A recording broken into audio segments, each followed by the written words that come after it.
Periyar Maniamma Institute of Science and Technology, Thanjavur. Aerospace Engineering with specialization in unmanned aerial vehicle. Padma விருதுகளை பெற்ற தமிழர்களுக்கு டெல்லி தமிழ் சங்கத்தில் பாராட்டு விழா நடைபெற்றது. இதில் பத்மஸ்ரீ விருது பெற்ற எம் பத்ரப்பன், மருத்துவர் ஜி நாச்சியார், பத்மபூஷன் விருது பெற்ற விஜயகாந்த் சார்பில் பிரேமலதா விஜயகாந்த் ஆகியோர் கௌரவிக்கப்பட்டனர். விழாவில் பேசிய பிரேமலதா விஜயகாந்த், சென்னை திரும்பியதும் இந்த விருதை கேப்டன் கோயிலில் வைத்து சமர்ப்பிக்கப் போவதாக கூறினார்.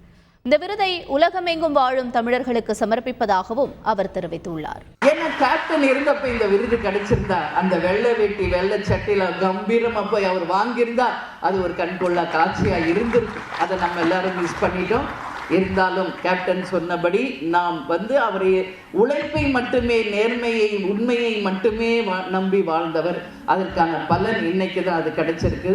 அந்த உயரிய விருதை கேப்டனுக்கும் ஒட்டுமொத்த தமிழர்களுக்கும், தமிழ்நாடுல, டெல்லியில, இந்தியாவில் வாழும் அனைத்து தமிழர்களுக்கும், உலகத்தில் வாழும் அனைத்து தமிழர்களுக்கும் அந்த விருதை தேசிய முற்போக்கு திராவிட கழக நிர்வாகிகளுக்கும் உரித்தாக்குகிறேன். Periyar Maniamma Institute of Science and Technology, Thanjavur. Aerospace Engineering with specialization in unmanned aerial vehicle.